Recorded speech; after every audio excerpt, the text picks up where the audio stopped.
So we want to take you now to London, where we are waiting for Prime Minister Boris Johnson to speak. You're looking at 10 Downing Street, where the Prime Minister lives. You can see a podium has already been set up. He is expected to announce his resignation. The news is certainly bombshell news. It is shocking, but it's not exactly surprising.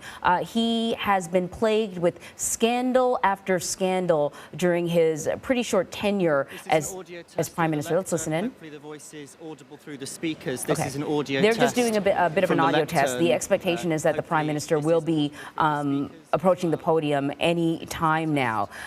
So, yes, he has been dodging scandal after scandal. Partygate was certainly one of them, but the most recent scandal had to do with the appointment of a pretty high-ranking member of his cabinet, somebody who served as the deputy chief whip, who also had several sexual harassment and sexual assault allegations against him.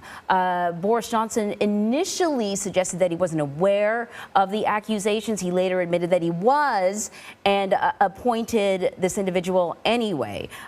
So the result was, over the last 48 hours or so, there has been a series of ministers handing in their resignation.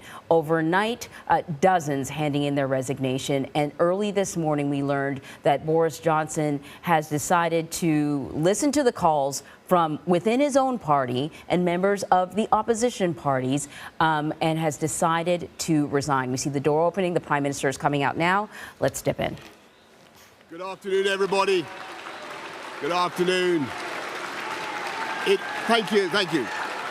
It is clearly now the will of the Parliamentary Conservative Party that there should be a new leader of that party and therefore a new Prime Minister. And I've agreed with Sir Graham Brady, the chairman of our backbench MPs, that the process of choosing that new leader should begin now. And the timetable will be announced next week. And I've today appointed a cabinet to serve, as I will, until a new leader is in place. So I want to say to the millions of people who voted for us in 2019, many of them voting Conservative for the first time, thank you for that incredible mandate, the biggest Conservative majority since 1987, the biggest share of the vote since 1979. And the reason I have fought so hard in the last few days to continue to deliver that mandate in person was not just because I wanted to do so, but because I felt it was my job, my duty, my obligation to you to continue to do what we promised in 2019. And of course, I'm immensely proud of the achievements of this government, from getting Brexit done to settling our relations with the continent for over half a century, reclaiming the power for this country to make its own laws in Parliament, getting us all through the pandemic, delivering the fastest vaccine rollout in Europe, the fastest exit from lockdown, and in the last few months, leading the West in standing up to Putin's aggression in Ukraine. And let me say now to the people of Ukraine that I know that we in the UK will continue to back your fight for freedom for as long as it takes. And at the same time, in this country, we've been pushing forward a vast program of investment in infrastructure and skills and technology, the biggest in a century, because if I have one insight into human beings, it is that genius and talent and enthusiasm and imagination are evenly distributed throughout the population, but opportunity is not. And that's why we must keep levelling up, keep unleashing the potential of every part of the United Kingdom. And if we can do that in this country, we will be the most prosperous in Europe.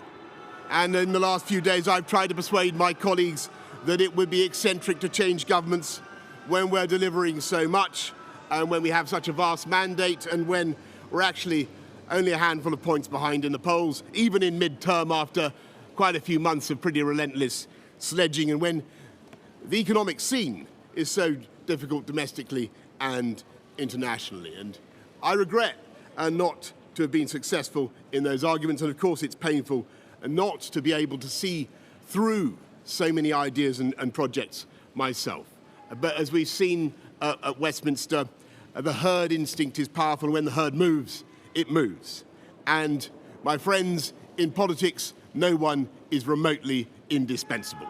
And our brilliant and Darwinian system will produce another leader equally committed to taking this country forward through tough times, not just helping families to get through it, but changing and improving the way we do things, cutting burdens on businesses and families, and yes, cutting taxes, because that is the way to generate the growth and the income we need to pay for great public services. And to that new leader, I say, whoever he or she may be, I say I will give you as much support as I can. And to you, the British public, I know that there will be many people who are relieved, and perhaps quite a few who will also be disappointed. And I want you to know how sad I am to be giving up the best job in the world. But them's the breaks.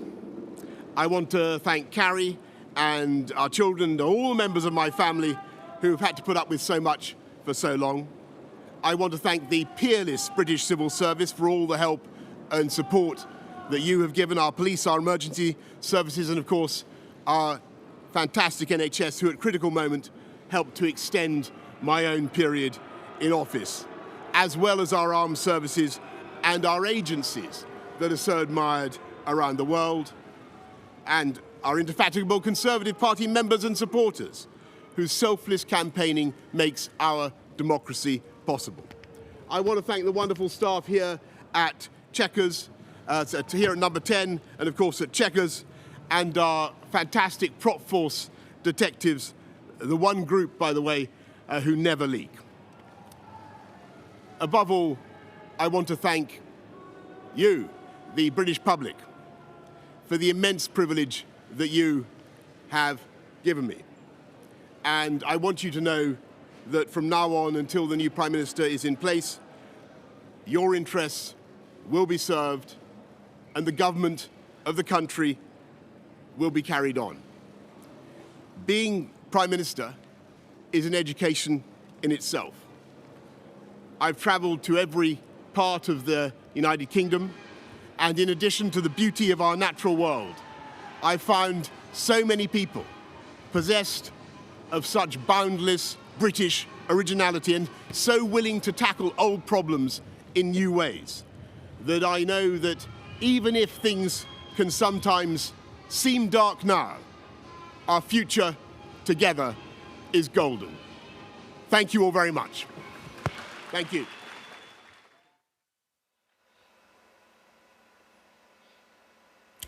Well, there you have it, officially hearing from Boris Johnson, soon to be the former Prime Minister of Britain, announcing his resignation after really a whirlwind 24 hours or so. First, there were just a couple of high-profile resignations within his cabinet, and then overnight, dozens